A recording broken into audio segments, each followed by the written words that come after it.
Assalamualaikum warahmatullahi wabarakatuh. Selamat malam teman-teman semua. Selamat datang di pertemuan kelima dasar keamanan komputer ya. Di sesi kelima, kali ini kita mau membahas lebih dalam terkait dengan biometrik dan digital identification. Tapi di sini kita nggak akan menyentuh terlalu banyak teknis, lebih bersifat diskusi dan kayak ya berbagi sharing lah, sharing knowledge ya. Mungkin kalau teman-teman ada yang sudah implementasi undang-undang PDP itu boleh sharing atau ada masalah lain terkait dengan hal itu ketika diimplementasi boleh juga. Oke. Nah, di biometrik dan digital identification atau kita kenal sebagai di identitas digital dan biometrik. Teman-teman mungkin sudah nggak asing lagi ya karena digital identification kita itu sudah bersifat digital ya yang seperti ada di aplikasinya Kemendagri ya teman-teman ya.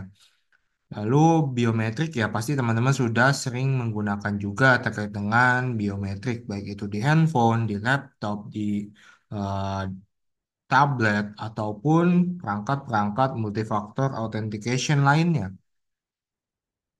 Lalu apa sih biometrik dan digital identification yang dicari oleh para peretas ataupun hacker, kemudian orang-orang yang berniat untuk melakukan suatu kejahatan ya teman-teman ya. Oke. Jadi yang pasti suatu data yang bisa dianggap rentan ya teman-teman ya, yaitu NIK KTP. Nah, dengan NIK KTP dan data-data yang sudah bocor sebelumnya, orang akan mampu dengan mudah untuk men-spill data kita, menyebarluaskan data kita, bahkan sampai melakukan intimidasi ketika kita melakukan hal salah ya di internet ataupun kita pernah melakukan jejak digital nih yang diketahui oleh orang lain. Seperti Oke, kan ya kita menghina presiden kita kemudian kita uh, melakukan diskriminasi kepada objek orang lain. Nah, hal itu bisa menjadi bumerang bagi kita. Makanya kita perlu di sini menjaga meskipun data kita sudah bocor, tetap saja kita teman-teman kita perlu menjaga data kita ya. Terutama NIK, tanda tangan, kemudian fingerprint, lalu ada muka kita, wajah kita, dan hal ini akan saling berkaitan dengan status sosial kita yang pastinya pemerintah sudah melakukan kategorisasi. Apakah orang ini mampu untuk mendapatkan kredit skor yang cukup dalam melakukan misalkan pembelian rumah dengan KPR atau em, memiliki banyak sekali hutang di bagian pengkreditan ya. Nah, itu bisa ditentukan dengan kredit skor tersebut ya, teman-teman ya. Oke. Kemudian kita lanjut. Nah, hal-hal itu teman-teman sebenarnya sudah ada di Undang-Undang PDP pasal 4 ayat 2. Apa aja sih ya data yang harus kita lindungi dan apa saja data pribadi yang bersifat umum, teman-teman. Kira-kira seperti ini ya, teman-teman ya. Jadi data pribadi pada UPDP pasal 4 ayat 2 yang bersifat spesifik itu seperti data dan informasi kesehatan. Misalkan teman-teman punya riwayat penyakit. Nah, informasi kesehatan tersebut sebenarnya tidak boleh teman-teman publikasikan ya. Lalu ada data biometrik, ada data genetika, ada catatan kejahatan, data anak, data keuangan pribadi, dan atau data lainnya sesuai dengan ketentuan peraturan perundang-undangan. Apabila ditemukan misalkan organisasi ataupun suatu instansi yang menyebarluaskan atau membagikan data ke pihak ketiga atau bahkan mempublikasi data tersebut di media sosial atau di internet, di Google ketika teman-teman cari. Nah, Hal itu bisa teman-teman lakukan gugat ya, kalau misalkan dia melakukan hal tersebut dan itu tidak segera ditindaklanjuti ketika teman-teman melapor ke instansi ataupun organisasi tersebut. Lalu untuk data pribadi yang umum seperti nama lengkap, jenis kelamin, kewarganegaraan, agama, status perkawinan, dan atau data pribadi yang dikombinasikan untuk mengidentifikasi seseorang itu tidak perlu ya teman-teman ya kita lindungi lebih dalam. Namun untuk NIK KTP itu kan akan saling berkaitan dengan semua data ya, makanya kita perlu menjaga NIK KTP sebenarnya teman-teman ya. Nah, di sini ada suatu kata ataupun kalimat yang mengatur teman-teman. Jadi berdasarkan UPDP tersebut, di sini dijelaskan perolehan, pengungkapan, dan penggunaan data pribadi dengan sengaja dan melawan hukum itu bisa dipenjara 5 tahun atau denda maksimal 5 miliar rupiah. Kemudian di pasal 68 itu dijelaskan juga pembuatan atau memalsukan data pribadi bisa dipidana dengan maksimal 6 tahun dan atau denda maksimal 6 miliar rupiah. Nah, teman-teman perlu eh, mempelajari nih kalau UU PDP ini sebenarnya saling berkaitan dengan Undang-Undang ITE juga ya. Ketika kita sudah berhasil ibaratnya melakukan penetration testing ke suatu website dan menemukan data-data sensitif, data-data pribadi, yang dimana kita sudah sebenarnya sudah melanggar undang-undang ITE tersebut, menerobos atau menjebol pengamanan sistem elektronik. Itu bisa dipenjara maksimal 12 tahun atau 12 miliar rupiah. Nah, ketika teman-teman menerobos tersebut dan teman-teman menemukan barang eh, bukti data sensitif, tapi teman-teman tidak melaporkannya, teman-teman bisa dikenakan pasal berlapis, baik itu di UU ITE ataupun Undang-Undang PDP. Makanya lebih baik ketika teman-teman sudah bisa melakukan hal tersebut, teman-teman bisa melaporkannya kepada tim CSIRT-nya ya teman-teman. Tim CSIRT itu apa? Cyber Security Incident Response Team. Biasanya eh, dia merupakan tim yang akan melakukan koordinasi dengan teman-teman. Bahkan kalau teman-teman berhasil, ibaratnya ya apa, menemukan celah kerentanan dengan level yang cukup lumayan nih ketika diperhitungkan, nah itu teman-teman bisa mendapatkan reward ya. Nah, rewardnya bisa dalam bentuk apapun, tergantung dengan kesanggupan dari instansi tersebut. Bahkan ya kalau emang data sensitif itu bisa teman-teman akses secara mudah, tidak menutup kemungkinan teman-teman bisa mendapatkan reward yang lebih banyak ataupun lebih tinggi ya. Hanya teman-teman diharapkan ketika melakukan penetration testing secara ilegal, teman-teman harus melaporkannya kepada pihak yang berwenang di dalam hal ini minimal adalah instansi ataupun organisasi tersebut agar teman-teman tidak mendapatkan dua eh, pidana sekaligus ya. Lalu di sini biasanya eh, kegiatan-kegiatan tersebut itu tidak luput dari namanya social engineering ya. Social engineering ataupun suatu seni dalam memanipulasi manusia. Nah, social engineering ini sering banyak terjadi karena yang pasti kesadaran keamanan siber informasi kita masih sangat rendah, teman-teman. Jadi data per 12 November kemarin saya sempat melihat jadi ada sekitar 284 juta masyarakat Indonesia dan data netizen kita itu hanya 78%, teman-teman. Nah, mayoritas itu masih ada di kalangan Gen milenial ke atas lah ya. Milenial ke atas berarti masih ada boomer dan segala macam ya teman-teman ya.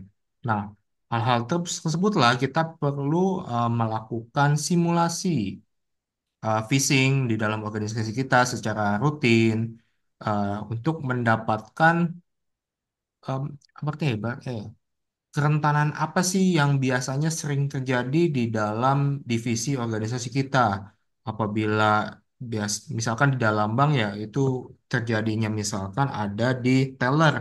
maka kita perlu sering mensosialisasikan kepada teller tersebut, atau kita malah bisa merubah SOP-nya, karena beberapa waktu belakangan ini saya mendapatkan informasi terkait dengan data yang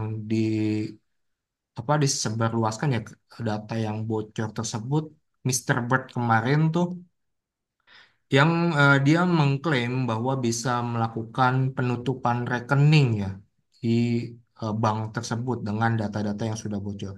Nah, ada salah satu bank yang sudah mengubah metode-metode tersebut, jadi tidak menggunakan nama ibu kandung lagi, tapi ada verifikasi multifaktor authentication tambahan, sehingga ketika si nasabah tersebut sudah terkena social engineering, maka orang yang berhasil meretas tersebut atau hackernya lah ya, itu masih perlu melakukan uh, multifaktor authentication, jadi mendapatkan hak aksesnya lagi, baik itu dari sisi mobile phone-nya untuk verifikasinya, kemudian ada kode OTP yang dikirim lewat WhatsApp ataupun hal-hal lain lah ya. Intinya seperti itu. Jadi hal ini perlu teman-teman patut curigai, dan teman-teman patut memberikan kesadaran keamanan informasi yang lebih baik lagi ke lingkungan sekitar ataupun keluarga ya, minimal keluarga lah. Nah, biasanya social engineering itu dilakukan dengan 3 step ya teman-teman ya. Yang pertama, hacker tersebut akan mencari latar belakang kita, information gathering. Nah, kita kan sering banget nih di WhatsApp ya, nggak cuma 1 semester ini, tapi belakangan-belakangan itu juga sering banget terjadi orang yang menyerupai dengan dosen, orang yang menyerupai dengan teman kita, lalu mengirimkan chat di grup dengan alih-alih ingin membeli pulsa. Nah, dia sudah melakukan information gathering ya, dengan mengambil foto, dengan mempelajari cara kita berkomunikasi, cara kita chatting. Nah, itu harus diwaspadai ya. Lalu dia pasti sudah melihat background checkingnya. Jadi misalkan nama saya ya, kemudian saya cari aja di Google, dapatnya apa sih? Nah, dari hal itu bisa sudah termasuk dalam information gathering ya teman-teman ya.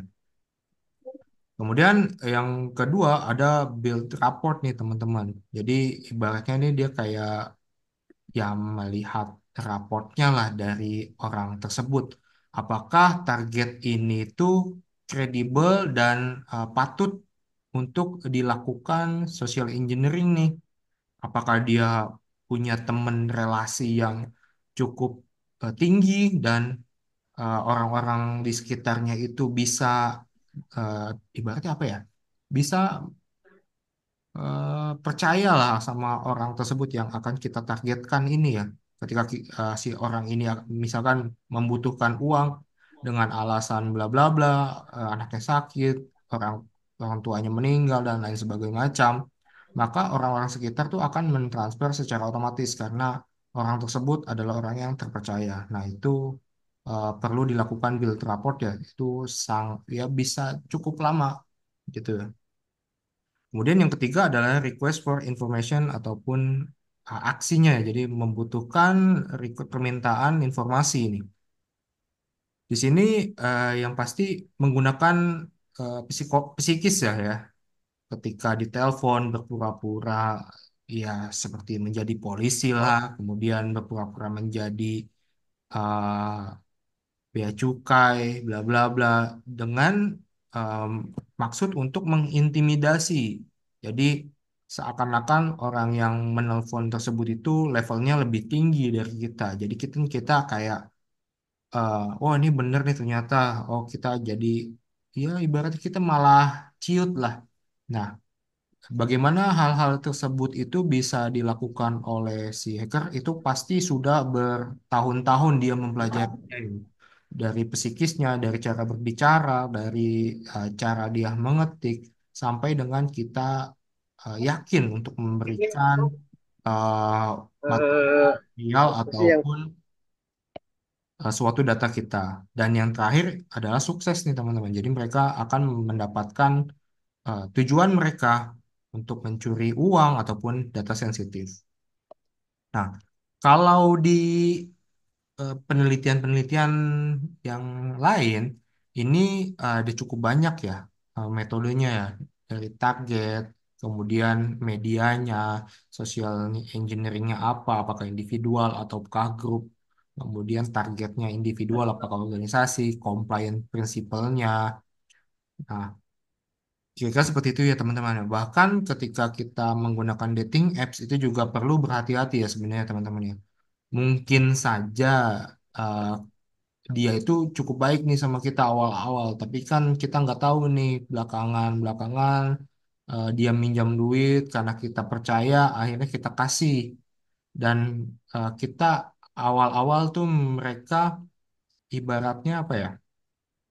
Membayar dibayarlah utangnya awal-awal nih sekali dua kali dia tiga kali minjem dibayar pas keempat kali kelima kali dia minjem kita karena kita percaya kita merasa dia adalah orang yang menepati janji akhirnya orang tersebut lama-lama bisa ya menghilang ya teman-teman ya ya kalau kata orang sekarang bilangnya ghosting lah ya. Nah, hal itu bisa juga menggunakan social engineering ya. Di dating apps ini sudah cukup banyak kasusnya. Lalu untuk APK-APK yang terakhir itu gimana sih eh, cara bekerjanya? Mungkin teman-teman ada yang sudah mempelajarinya, ada yang sudah memberikan security awareness kepada organisasi, keluarga, ataupun lingkungan sekitar ya. Jadi kalau teman-teman tahu di sini, social engineering akibat APK phishing Android ini yang saat ini ramai itu ternyata kerugiannya sudah capai 12 miliar, teman-teman. Ini data per 2023 ya. Di mana transaksi digital dan penggunaan internet itu pasti kita kan meningkat karena mayoritas pengguna kita itu ada di boomers dan milenial saat ini ya. Nah, ini bisa setidaknya tuh ada terdapat sekitar 493 orang ya menurut Mabes Polri ya pada tahun 2023 ini. Ini tanggal 19 Januari waktu itu saya ambil dan ini menjadi salah satu case penelitian saya juga kenapa eh, hal ini tuh masih bisa terjadi dan apa saja sih em, ibaratnya permission yang diminta dari setiap aplikasi. Karena setiap aplikasi itu kalau kita investigasi itu pasti beda-beda teman-teman. Baik itu permissionnya, ada yang melakukan obfuscating, ada yang tidak. Nah, tersebutlah yang agak sulit untuk mendeteksinya.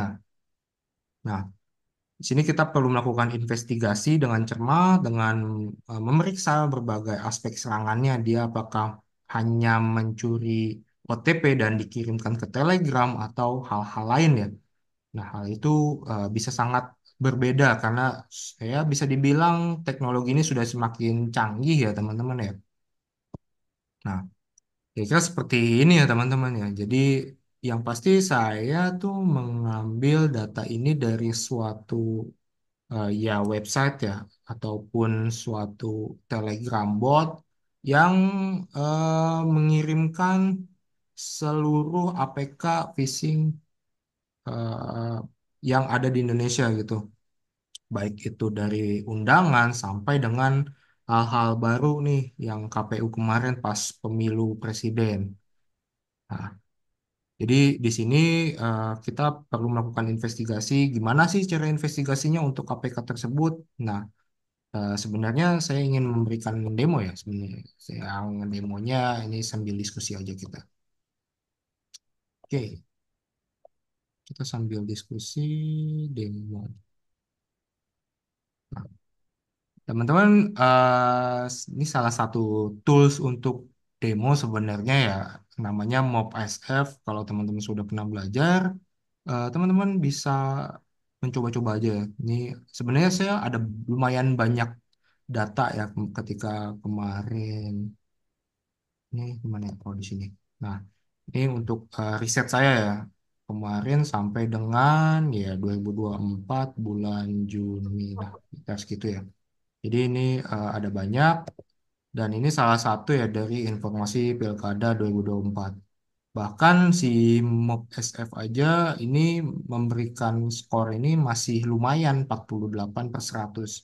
Tapi yang di sini perlu teman-teman perhatikan kalau dia tuh ada di dangerousnya ada call phone, kemudian ada read SMS, receive SMS teman-teman. Nah, hal-hal tersebutlah yang biasanya digunakan oleh si para peretas tersebut ya. Yang pasti untuk mendapatkan OTP nih, baik dari kalpun, read SMS, ataupun receive SMS. Makanya si peretas itu bisa berhasil mendapatkan uang dari login di mobile banking, gitu ya teman-teman ya. Nah, teman-teman bisa sebenarnya bisa mengulik di sini ya teman-teman ya. Nah, ada beberapa source code tuh yang menggunakan obfuscating ya agar tidak bisa terdeteksi. Bahkan menggunakan virus total ketika kita upload itu menunjukkan APK ini ya biasa-biasa aja APK biasa.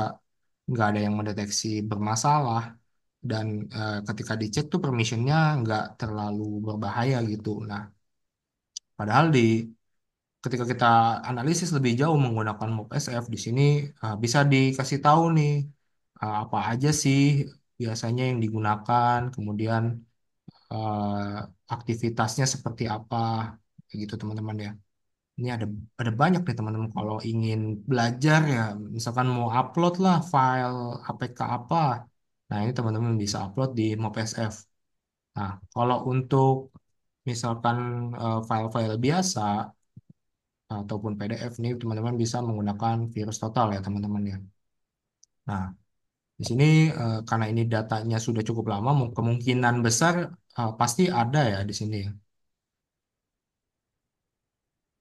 Oke. Nah, ketika diupload, maka dia akan melakukan analisis nih kalau untuk di virus total teman-teman. Ini sih nggak terlalu lama, dia akan melakukan hashing. Nah, di sini sudah ada lah karena ini kan APK-nya sudah lumayan lama ya, pasti sudah terdeteksi. Kira-kira seperti itu teman-teman. Nah, teman-teman ketika mendapatkan file, mengunduh file, coba deh teman-teman lakukan analisis terlebih dahulu. Apakah file ataupun APK tersebut berbahaya atau enggak. Dikira seperti itu. Nah, kita balik lagi ke slide. Nah, bagaimana sih langkah preventifnya nih? Tadi kan sudah cukup banyak ya dari toolsnya, kemudian dari security awareness, dari teknik-tekniknya kita sudah tahu lah intinya gitu ya. Kita bisa menerapkan 10 strategi ya minimal teman-teman ya untuk memproteksi kita, bisnis kita dari social engineering. Yang pertama tadi sudah saya singgung sebelumnya ada cyber security policy di mana kita bisa membuat suatu aturan atau memodifikasi aturan tersebut agar lebih strict lagi terkait dengan pelindungan datanya, pelindungan transaksi nasabah gitu ya teman-teman. Lalu yang kedua ada mobile device management. Nah, di perlu diperhatikan ya ketika kita mengupload APK mobile kita di Play Store itu kan belum tentu 100% aman juga ya Play Store ya. Karena beberapa waktu ke belakang itu sering juga APK-APK itu disisipi sebenarnya ada disisipi malware. Nah, kita perlu melakukan APK tersebut nih agar tidak bisa di-decompile gitu ya. Kemudian juga gimana APK tersebut ini ketika digunakan oleh nasabah itu bisa lebih aman lagi. Intinya sih di situ.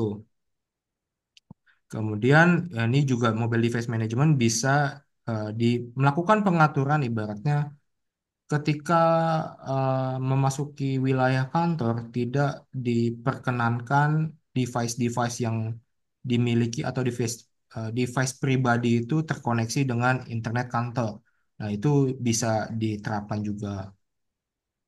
Lalu selalu gunakan multifactor authentication. Oke, ini bisa dibilang suatu langkah untuk mencegah resiko lebih jauh lagi ya teman-teman ya. Ketika password kita sudah bocor, nasabah kan pasti menggunakan password yang mudah diingatnya, kemudian disimpan di dalam catatan, di dalam dompet, pokoknya yang mudah dilihat, mudah digunakan ketika ingin melakukan transaksi. Nah, di sini kita harus sebagai developer ya, kemungkinan ya, kita juga harus berpikir gimana sih caranya untuk eh, merubah gaya dari nasabah tersebut. Kalau nasabahnya sudah dikasih tahu tapi masih menggunakan itu, berarti kan kita harus menambahkan metode keamanan tambahannya gitu ya teman-teman ya. Kayak tadi yang bank sebelumnya tuh yang waktu saya diskusi, dia memberikan ibaratnya tambahan autentikasi. Jadi nggak cuma menggunakan nama gadis ibu kandung, tapi ada lagi perlu persetujuan dari mobile phone-nya, dari device-nya, lokasinya, IP-nya, dan segala macam lah ya yang menunjukkan kalau dia atau pengguna sahnya lah yang ingin melakukan transaksi. Kemudian ada di tahap keempat regular backups teman-teman nih. Kalau teman-teman masih menggunakan database yang bisa dibilang server on demand ya ataupun yang masih fisik. Nah, pastikan regular backups-nya dilakukan ya teman-teman ya, baik dari data center ataupun di RC. Tapi kalau sudah di cloud, dipastikan juga teman-teman nggak cuma nyimpen di server Indonesia ya. Nah, ya kalau bisa sih ada backupnya juga di luar, tapi ya dipastikan juga itu aman juga ya gitu. Lalu yang terakhir, yang kelima ada password management. Ini password management juga perlu dilakukan minimal ya 3 bulan sekali lah. Jadi perlu diperbaharui passwordnya minimal atau ya kalau ingin strict lagi kita menggunakan password yang berbeda gitu ya untuk setiap aplikasi gitu ya. Lalu yang keenam ada security awareness training. Ini yang selalu saya singgung teman-teman. Security awareness training ini sangat amat penting ya. Mau itu kita melakukan phishing simulation ataupun ketika adanya hacker yang meretas database kita, kita melakukan apa sih? Yang penting tuh di security awareness ya. Jadi ketika terjadi insiden, apa yang bisa kita lakukan? Tahapan-tahapannya tuh apa aja? Jadi kita nggak cuma diem bengong ngeliatin apakah kita harus mencabut power supply dari server kita ataukah kita gimana lah intinya ya, yang dimana nanti itu akan membantu proses bisnis organisasi tetap berjalan. Lalu ada namanya encryption. Nah, encryption ini pasti sangat amat penting ya. Encryption ini ya pasti melindungi data di suatu database ataupun server. Nah, kalau teman-teman misalkan menggunakan AES 128 ataupun AES 256, AES 512, teman-teman harus berpikir seperti penjahat. AES 128, AES 256 ketika dipublikasi di internet, pasti ada suatu organisasi yang sudah memiliki dekriptornya atau ada teknik brute force. Jadi dia hanya menyimpan nilai eh, brute force-nya aja, jadi bukan password aslinya. Nah, itu akan dicocokkan. Jadi intinya di sini adalah ketika teman-teman menggunakan enkripsi dipastikan ya kalau bisa dimodifikasi ya, jangan cuma plek ketiplek aja nih udah dari library gitu. Nah, itu ya dipastikan juga bisa menambah kemungkinan untuk perbaikan lebih lanjutnya database encryption-nya. Lalu terkait dengan software update di sini kita perlu melakukan update secara berkala, namun kita harus memastikan ada server development dulu untuk melakukan update. Jangan langsung ke server yang production. Kita perlu memastikan apakah komponen-komponen aplikasi lain akan berpengaruh atau tidak. Ketika sudah aman, misalkan dalam beberapa minggu kita evaluasi. Nah, kalau sudah aman ya udah kita langsung publish ke semuanya untuk melakukan update gitu teman-teman ya.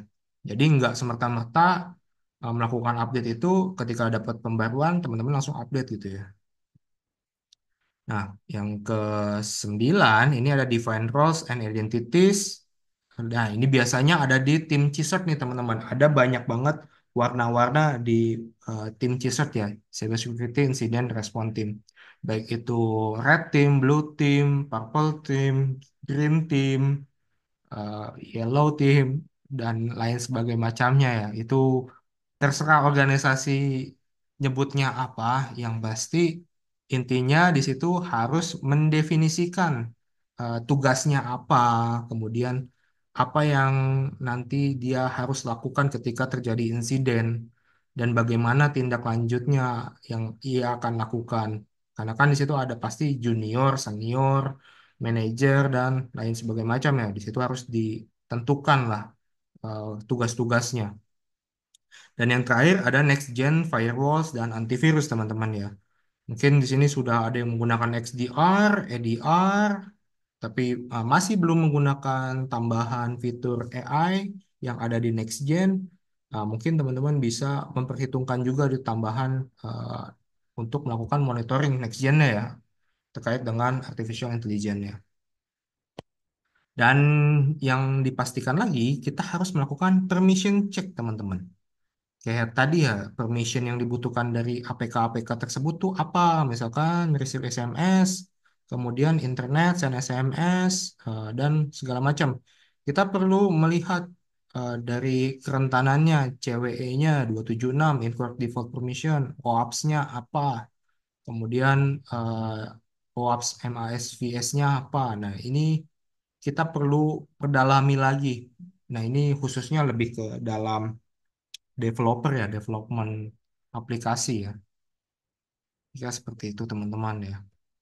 Kalau ada kerentanan update terbaru di di OAPS ataupun di mobile security-nya, maka teman-teman perlu melakukan update juga nih terkait dengan kerentanan tersebut. Nah, kira-kira seperti ini teman-teman ya untuk yang bisa dibilang paper saya sih ya. Ya, riset selama seta ya 2 tahun lah dari 2023 sampai kita mendapatkan lah intinya ternyata di sini karakteristiknya polanya sama menggunakan Telegram semua teman-teman. Intinya sih gitu ya teman-teman ya. Baik, sudah selesai teman-teman untuk pertemuan kali ini. Silakan teman-teman kalau ada yang ingin ditanyakan.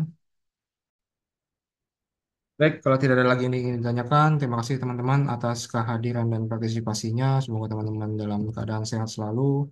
Eh, saya tutup teman-teman. Wabillahi taufiq wal hidayah. Wassalamualaikum warahmatullahi wabarakatuh. Selamat malam. Sampai jumpa teman-teman. Terima kasih, Pak. Kasih, Terima Pak. kasih. Assalamualaikum warahmatullahi wabarakatuh. Terima kasih, Pak. Assalamualaikum Terima kasih, warahmatullahi wabarakatuh. Pak.